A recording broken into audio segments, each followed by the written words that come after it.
정치, 문화, CEO, 스포츠, 각 분야의 굿피플, 핫피플, 갓피플을 모시고 인생 이야기를 들어보는 이야기를 담다 이담입니다. 오늘은 대한민국 문화계의 갓피플입니다. 대한민국 만화계의 살아있는 전설, 만화로 시대를 말하는 분입니다. 공포의 외인구단, 천국의 신화, 아마게돈, 남벌까지. 그 제목만으로도 위험이 느껴지는 분이죠. 사회의 고민과 청춘의 분노를 담아냈던 천재반화가 까치의 실사판, 만화가 이현세 씨와 함께합니다.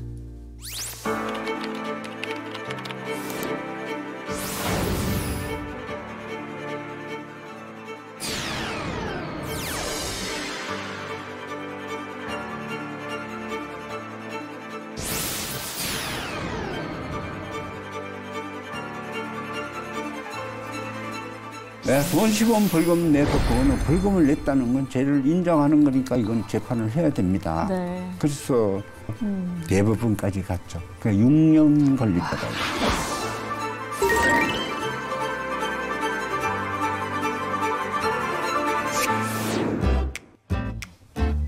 네, 안녕하세요. 네, 안녕하세요. 와, 이렇게 모시게 돼서 영광입니다. 제가 영광입니다. 반갑습니다. 저희가 따뜻한 차 한 잔 또 준비를 했거든요. 네. 맨드라미 차입니다. 네, 한 잔 하시면서 또 이야기를 편안하게 한번 시작해 볼게요. 제가 이제 시작하면서 까치의 실사판이라고 말씀을 드렸거든요. 네네. 까치라는 캐릭터, 뭐 누가 들어도 까치 딱 알잖아요. 네네. 바로 이 캐릭터. 까치가 이제 몇 살쯤 된 거예요? 까치가 처음 탄생했을 때가 네. 고등학생이었으니까 한 50대 그죠. 중반쯤 됐겠죠. 네, 네. 지금 까치는 뭘 하고 있을까요? 아마 있다면 50 중반 넘었을 테니까 늙은 군인이나 그 성격으로 봤을 때 늙은 경찰 정도가 딱 맞을 것 같은데 네. 그런 직업. 왜 경찰이나 군인이 정의롭잖아요. 맞을까요? 정의로우니까. 네.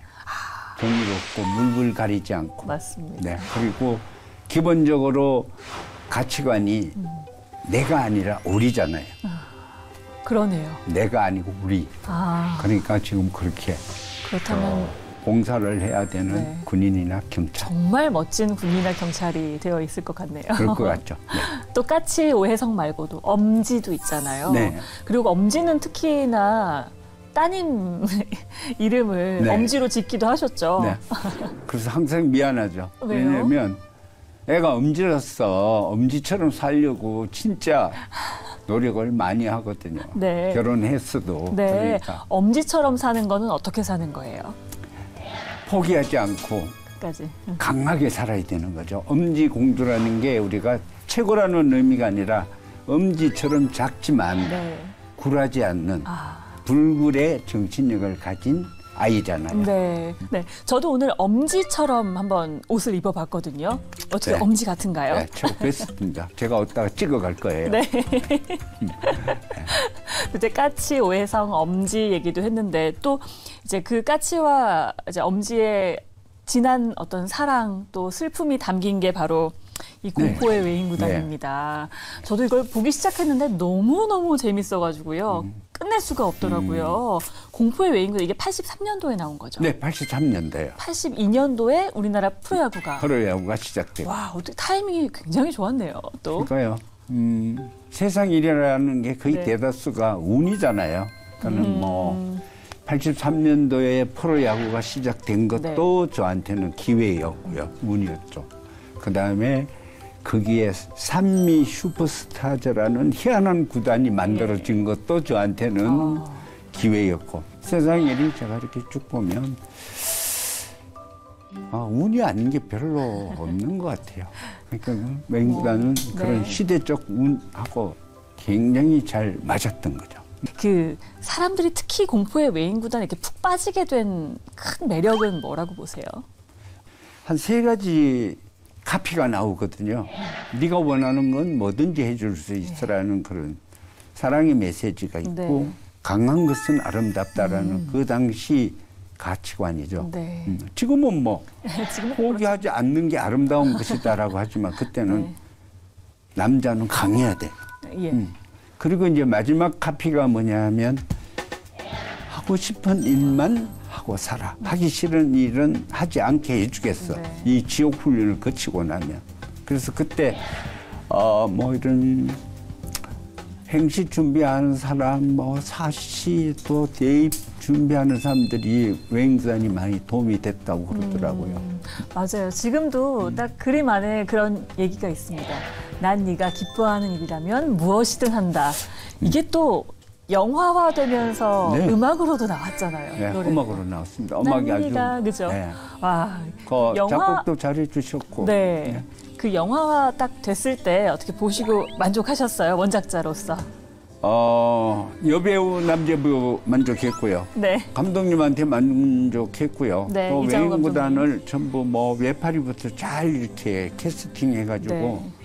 만화책을 찍고 나온 것처럼 이렇게 잘 해줬는데 맞아요. 예. 불만이 하나 있었는데 그게 뭐냐면 네. 그때 CG가 없었잖아요. 그렇죠.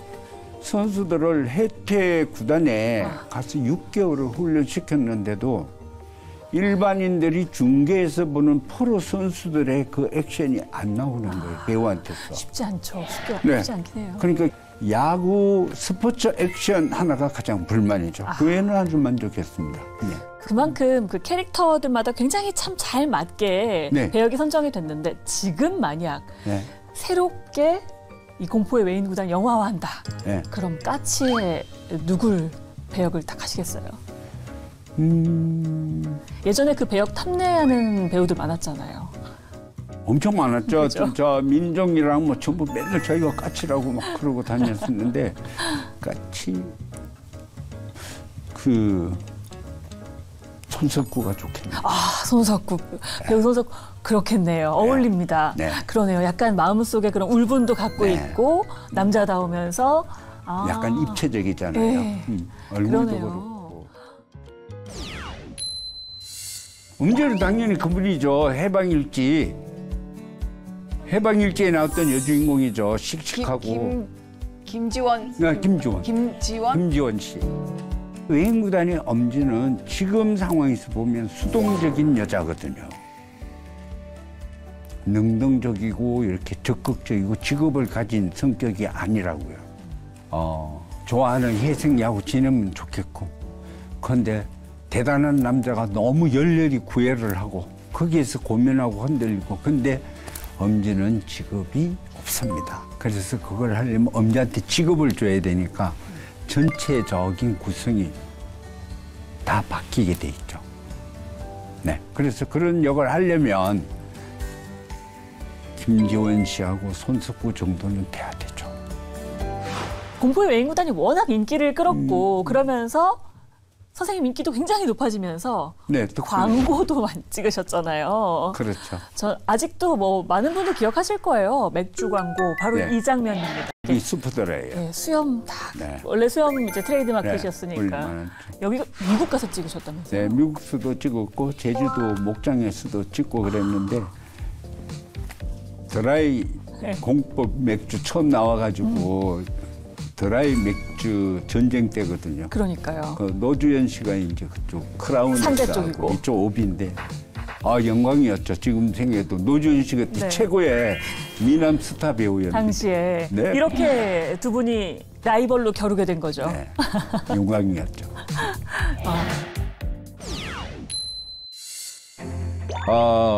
외인구단 세 권 그리면 그 당시 아파트가 한 채죠. 그리고 이제 인기는 일단 만화 가게는 이연세 외인구단이 없으면 만화 가게를 오픈을 할 수가 없죠. 그리고 책은 그때는 그때 막 지금처럼 주문한다고 인쇄를 막 할 때가 아니거든요. 전체적인 여건이 맞아야 한 번씩 재판을 하니까 새로 영업을 시작하는 사람들은 만화책을 막 약간 불법은 아닌데 약간은 편법으로 외인구단을 책을 사요. 어떻게 사냐면 기존 만화 가게에 가서 외인구단을 빌려오는 거예요. 그리고 분실했다고 돈을 물려주겠다. 그러면 그 만화 가게 주인이 달라고 하는 대로 돈을 주고 그 책을 자기가 구비를 해야 되죠. 그리고 그때는 만화가게에 가면 웬만한 데는 만화책이 다 한 3등분 되어 있어요. 서로 돌려가면서 봐야 되는데 한 사람이 한 권 가지고 다 보면 여기에서 너무 오래 걸리니까 책을 3등분으로 나눠 놓죠. 그러니까 이제 사실은 그리는 것 자체가 돈이고 돈은 발 앞에 깔렸는데 제 욕심은 돈보다는 공명심 같은 데 있었죠. 유명한 만화가가 되고 싶었거든요. 또 존경받는 만화가가 되고 싶었고. 근데 요즘은 아닙니다. 요즘은 가치들이 많이 바뀌었지만 그때는 돈을 많이 버는 작가가 존경받는 건 어려웠죠. 그렇게 이제 그림을 그리면서 만화를 그리면서 만화가에 어떻게 보면 거의 정점을 찍으셨잖아요. 네, 네. 그리고 이제 세상이 좀 바뀌기 시작합니다. 네. 웹툰의 시대가 왔고 저는 그렇게 되면 보통 만화가라든지 모든 게 이렇게 세상의 변화를 한번 이렇게 쫙 갈리잖아요, 세대가. 네. 근데 웹툰을 하셨어요. 네. 웹툰으로 신인상을 타셨더라고요. 신인이라는 말이 너무 웃긴데, 그죠? 네.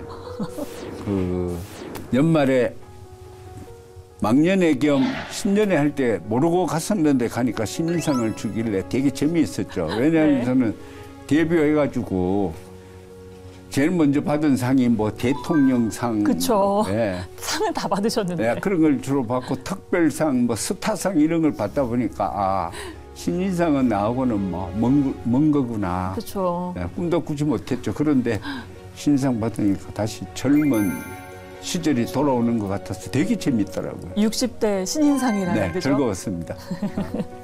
그러면요, 저희가 이쯤에서 또 새로운 얘기를 꺼내보기 위해서 네, 네. 담담담 토크를 한번 네. 진행을 해볼게요. 저희가 이 보석함 안에 네. 보석 같은 이야기들을 네. 담아놨습니다. 하나 뽑아주시면 이야기를 나눠보겠습니다.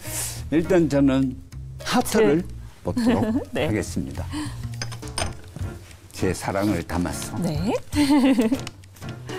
자, 어?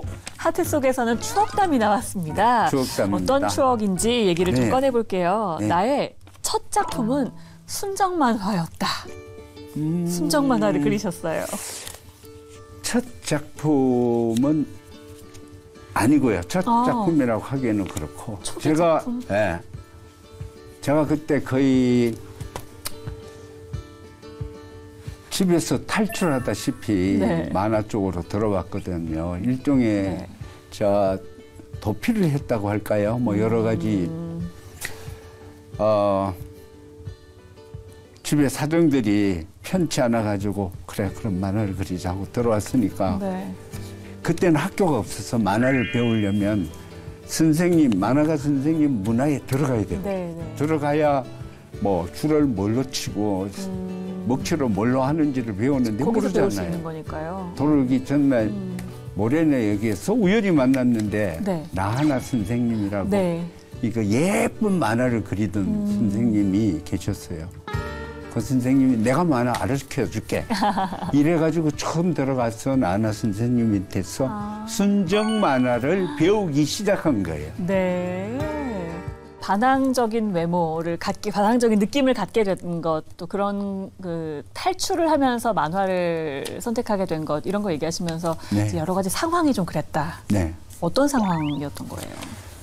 일단 저는 뭐 아버지가 2살 때 돌아가셨기 때문에 어릴 때는 아버지 없는 가난이 너무 싫었죠. 너무 그게 힘들었고요. 그리고 철이 들면서는 또 우리 집안이 6.25 때 부역자 집안이에요. 그래가지고 뭐 심하게는 빨갱이 집안이라고 특히 경주 같은 경우는 아주 보수적인 도시거든요. 그래서 그런 연자제가 이제 한창 자라는 나를 너무 괴롭히고. 당시에는. 네. 예. 그다음에 커서는 이제 출생의 비밀이 또 나를 굉장히 괴롭혔죠. 그래서 출생의 비밀 때문에 결과적으로 부모님들의 도움도 필요 없다. 네. 대학도 가지 않겠다.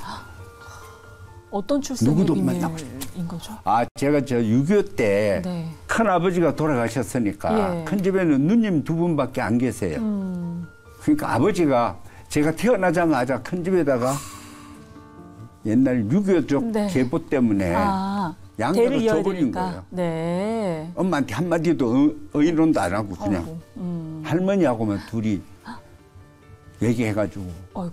그러면 친어머니 아버지가 작은 엄마 작은 아빠가 그렇죠. 됐던 거네요. 그러니까는 친어머니도 한이 졌고 나는 그걸 20살 때 알고 그랬으니까 늦게 하셨네요. 그 한 20년 동안 살아온 그림이 있을 거 아니에요. 제가 행동했던 것, 또 작은 어머니가 또 큰 어머니가 왜 작은 어머니가 집에 와서 오래 있는 걸 싫어하셨는지, 내가 또 그 작은 집에 가서 자고 오는 거는 절대 안 된다고 했는지, 이 모든 것들이 또 이쪽 큰 집의 누님들이 또 왜 그랬는지, 네. 거기 작은 집에 남동생 2명은 또 왜 그렇게 행동을 했는지, 그런 것들이 이제 이렇게 쫙 스크린 되는 거죠. 그러니까는 어느 한 곳에도 정두고 다니기가 어려웠었죠. 그래서 서울 올라와 가지고 그때는 전화도 없고 그러니까 일단 집에서 탈출하면 찾지를 못해요. 네. 주민등록증 그쵸. 제도가 있다고 해도. 네. 그래서 군대 갈 때 처음 내려갔죠. 입영 영장 받고 이제 네. 고향에서 훈련소로 갔더니 가야 되니까. 뭘 하세요? 네? 갔더니 뭐라 하세요? 저 뭐 버선발로 막 뛰어나왔었죠. 죽은 줄 알았다고. 그쵸. 장손이었거든요. 그때는 그러니까 연락이 끊기면 정말 죽은 줄 알잖아요. 그럼요. 제가 편지도 안 하고. 그러니까 찾을 수도 없죠, 뭐. 어느 만화가 어느 하늘 밑에 있는지 모르니까. 그죠. 네. 만화의 길을 이렇게 쭉 걸어오시다가 또 한 번의 시련이 있었습니다. 40대 때였죠. 음란 폭력 만화 그렸다고. 천국의 신앙. 이게 이제 선사시대를 배경으로 한 선사시대인데요. 거잖아요. 이게 이제 너무 욕심이 심했죠. 선사시대 때 태초에는 인간과 동물이 구분되지 않았으니까 우리 그리스 로마 신화 같은 게 네네. 만들어지는 거잖아요. 네. 그리고 제 개인적으로는 토굴에서 인간으로 전환될 때가 남녀 간의 어떤 이런 성행위 자체가 동물처럼 그렇게 성행위를 하다가 사람과 사람이 마주 보면서 성행위를 할 때부터라고 규정을 지은 거예요. 왜냐하면 상대방 서로 얼굴을 보고 상대방의 감정을 보고 느끼고 그리고 서로 배려하는 게 시작이 된 거니까. 그래서 그렇게 하다 보니까 그 앞에 선사시대 부분이 수관하고 너무 성 노출이 네. 심하다 이래가지고 이제 6년 재판을 했죠. 그러니까 거기서는 알몸들이 너무 많이 나온다. 그래서 그건 음란이라고 얘기를 했고 저는 아니다. 그러면 그것을 책에 나오는 다빈치나 미켈란젤로의 그림이나 조각상도 다 음란이라 해야 된다. 문제는 작가에게 달려있다. 이거를 그냥 스케치를 한 거하고 성적 충동을 갖고 가기 위해서 이렇게 에스컬레이트해서 연출하고 하는 건 서로 다른 거다. 그런데 나는 감히 내 만화를 어디를 봐도 그런 성적 충동을 자극하는 연출은 나는 한 적이 없다. 그걸 6년 재판한 거예요. 고생하셨네요. 아주 고생했죠. 그 6년 동안에 거의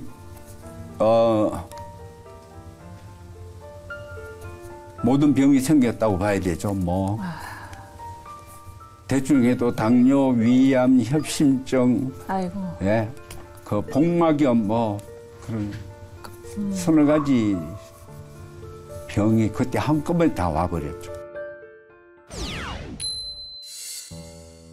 그렇다 해서 분노가 없어지는 건 아니더라고요. 그건 뭐 격려는 되고 이러는데 마음속에서 부글부글 끓는 분노는 가족의 사랑, 동지들의 같이 해주는 그런 동지애라든지 또 시대 정신 이런 것들만 가지고 그 분노가 없어지지는 않더라고요. 그 분노를 사귀는 데는 술과 담배였죠. 또 이제 또 새로운 게 등장을 하고 또 거기에도 또 발맞춰 나가고 계시더라고요. AI입니다. AI에 제일 대해서는 먼저요. 제일 반가웠습니다. 아, 그래요? 네. 어떻게 반가우셨어요? 왜 반가우셨어요? 영생을 하고 싶었어요. 영원히 살고 싶었어. 저는 언젠가 죽잖아요. 만화의 영생. 근데 가치 없는 영원히 살리고 싶었어. 그거는 외국 같은 경우 특히 미국이나 유럽 같은 경우는 주인공이 죽지 않습니다. 작가가 죽어도. 거의 그 판권을 출판사가 가지고 있어요. 네네. 마블 히어로 같은 경우 예, 그렇죠. 계속 작가들을 교체하면서 마블 네. 히어로를 시대와 맞는 가치관으로 계속 개조하거든요. 네네. 근데 우리 동양, 일본하고 한국은 작가가 죽으면 작가가 이제 안 그리니까 그때부터 나오는 건 짝퉁이라고 그러는 거예요. 그래서 독자들이 외면해 버립니다. 맞아요. 그러니까 작가가 죽으면 캐릭터도 죽습니다. 우리 한국 같은 경우. 그런데 저는 AI가 제 모든 걸 학습해서 네. 이연세 AI가 가치 음제를 그려주면 그러니까요. 이게 제가 AI 죽어도 그건 이연세 만화라고 할 수 있죠. 과거 AI 이런 것들을 제가 다시 요즘 같으면 이런 옷 입고 이 정도 키가 돼야 되지 않을까라고 다시 다 작화를 다 해줘요. 네. 네, 캐릭터를. 예. 그러면 그 AI가 그걸 학습합니다. 학습하고 이제 제가 스토리와 콘티를 주면 AI가 그 콘티에 맞춰서 학습된 그림으로 드로잉을 하죠. 스토리도 조금씩 변하는 거고요. 그건 제 손이죠. 그건 작가의 몫입니다. 그렇군요. AI는 그 손 못 대요. 스토리는 지금. 손을 못 대고. 네.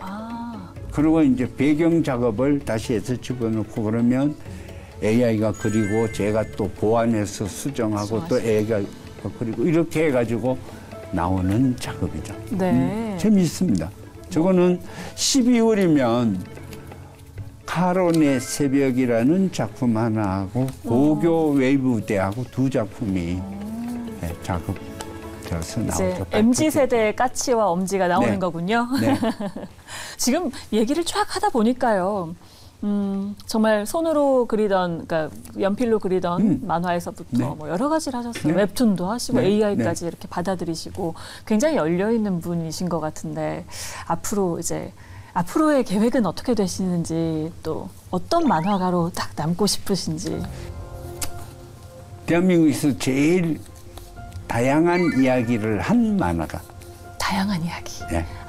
그 욕심 때문에 저는 지금까지 한 번 계속- 다룬 소재는 두 번 안 달았어요. 그러네요. 네. 굉장히 다양한 소재를 네, 다루시잖아요.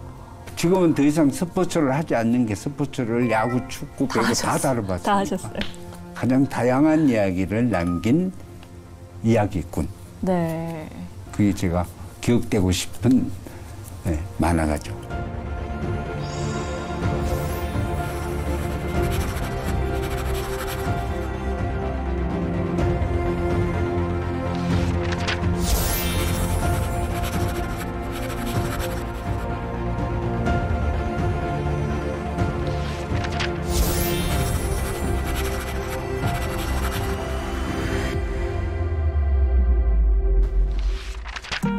네, 정해진 운명 안에서 최선을 찾아서 자유로운 의지로 만화가의 길을 꾸준히 걸어오신 분입니다. 만화를 예술로 만든 만화가 이현세 씨의 이야기를 담아봤습니다. 저희는 이 다음에 만나요.